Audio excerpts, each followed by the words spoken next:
South Sudan is once again at the center of growing political tensions. Our senior leader within the government exchanged public accusation of our leadership failure, peace, and national unity. In a dramatic development, Vice President Hossein Abdelbagi has strongly rejected claim made by fellow Vice President General Taban Deng that he was prevented from traveling to United States. Abdelbagi has called the allegation baseless, directly challenging Taban's public remark. At the same time, civil society activist Edmund Yakane is now urging the African Union to urgently produce a practical action plan following its recent peace declaration of South Sudan. With election expected in December 2026, many are now asking, is South Sudan running out of time? Is the peace agreement holding? And what does this public disagreement among top leaders mean for the country's future? Before we move on with this latest update, I'd like you to help the channel by subscribing and turn on the notification bell. Whenever we upload a new video, you can be notified. Let's begin this with Vice President Taban Deng original claim. Last month, during a prayer service held for a victim of the Abiemnam attack, Vice President General Taban Deng made a serious public statement. According to Taban, he had been requesting permission to travel to his home area in United States since Christmas. However, he said the request had not been approved by President's office. This was a major statement. For a sitting Vice President to publicly claim that he was unable to visit his own home region raised serious questions about internal government coordination and freedom of movement among senior officials. According to the report, Taban Deng went even further. He also revealed that he had been unable to meet President Salva Kiir Mayardit for nearly 1 year. According to him, this was due to obstruction by officials working within the presidency.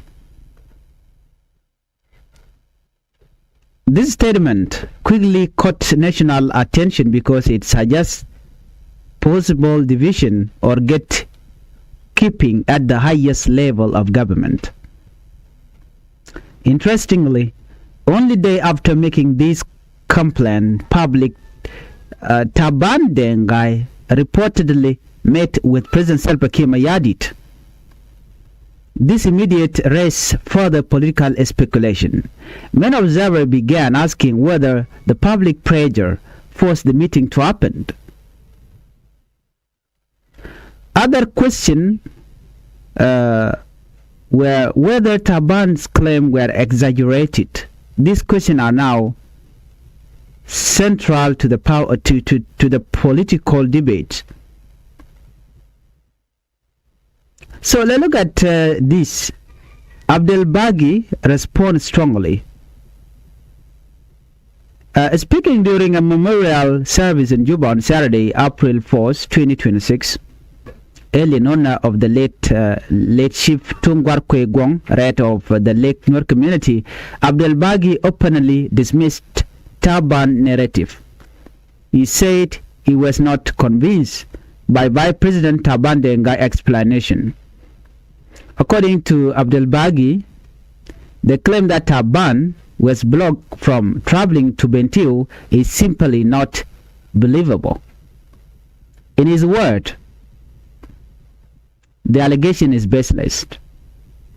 This is a strong word in politics.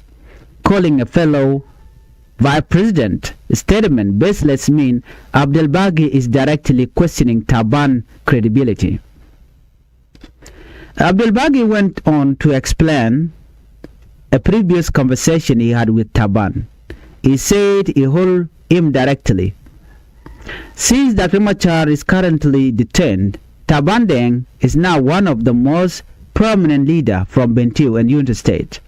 Therefore, Taban carries major responsibility for resolving the violence affected the area.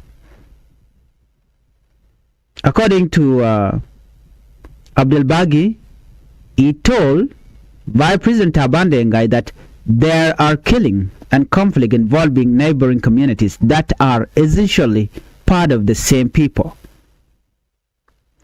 He questioned why this conflict continues if local leadership is truly functioning. This response shifts the focus, and instead of discussing travel restriction, Abdelbagi is asking a bigger question: why has the violence not been resolved? This turned the debate from personal grievances into leadership accountability. Unity State remains one of the most politically sensitive regions in South Sudan. The area has experienced a repeated cycle of communal violence, political rivalry, and insecurity. Abdelbagi argued that the root cause is disunity among political leaders. According to him, leaders from the area are not working together, and because of that, peace remains out of reach. He warned that the people of Unity State will continue to suffer if leaders remain divided.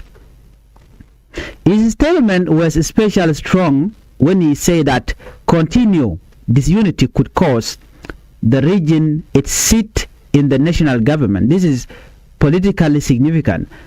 Representation in the national government is often tied to influence, resources, and negotiation power. Losing seat would weaken Unity State voice in national affairs. For many citizens, this is a serious warning. Abdelbagi's message appears clear. A leader must unite or risk political marginalization. So let's look at this. Who is Taban Deng guy? To understand the weight of this story, we need to look at Taban Deng guy political story. Taban Deng guy first rose to the vice president in 2016. This came after the breakdown of the 2015 peace process and the replacement of Dr. Riek Machar. At the time, this move was highly controversial. Many saw it as a major political realignment. Then in 2020, under the 2018 Revitalized Peace Agreement between President Salva Kiir Mayardit and Dr. Riek Machar, Taban Deng returned to the vice presidency.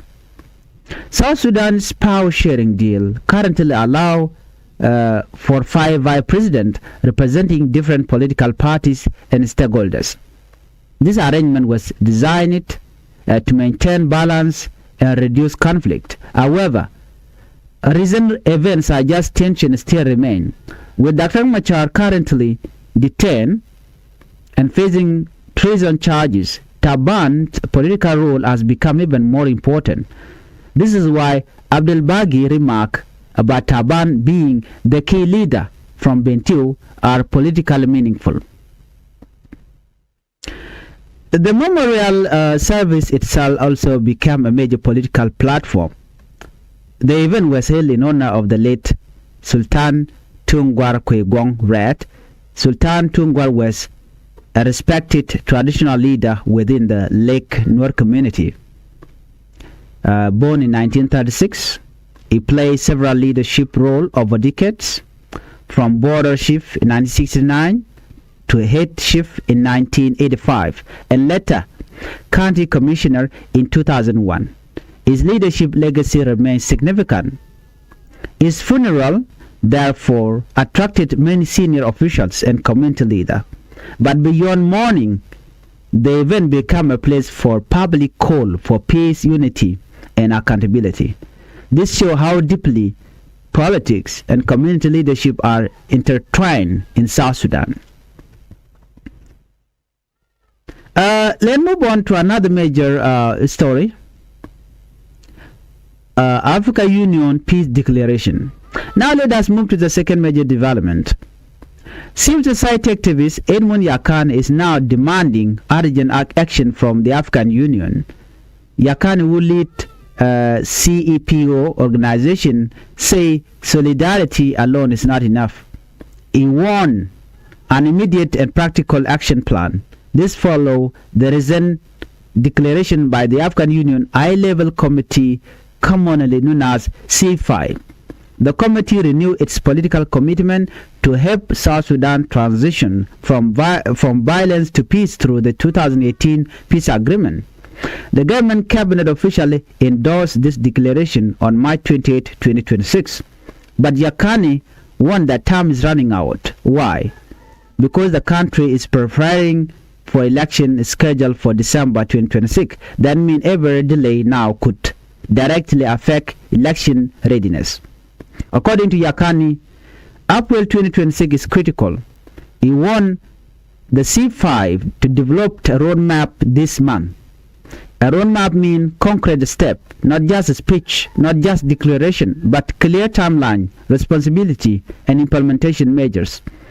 This includes electoral preparation, security arrangement, political dialogue, and humanitarian support.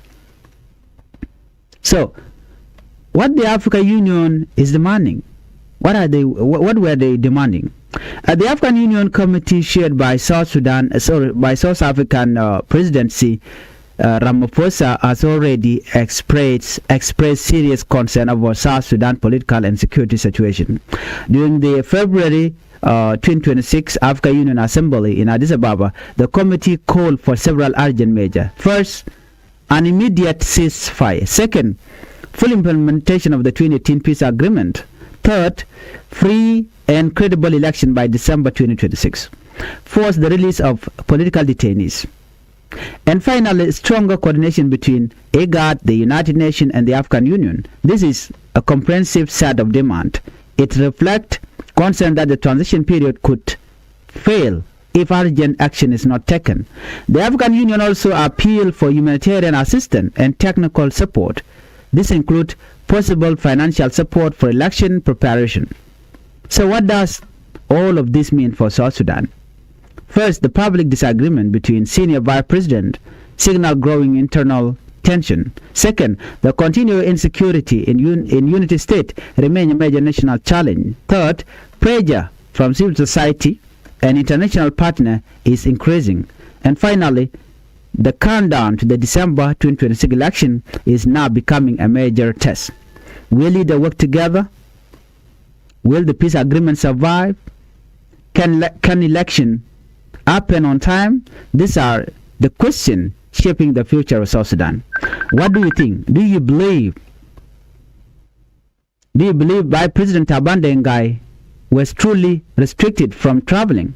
Or do you agree with Vice President Abdelbagi that the claim is baseless? And should the African Union move faster with an election plan? Let us know your thought in the comment below. If you are new to Changfied YouTube channel, I would like you to the channel by subscribing, turn on the notification bell so whenever we upload a new video, you can be notified.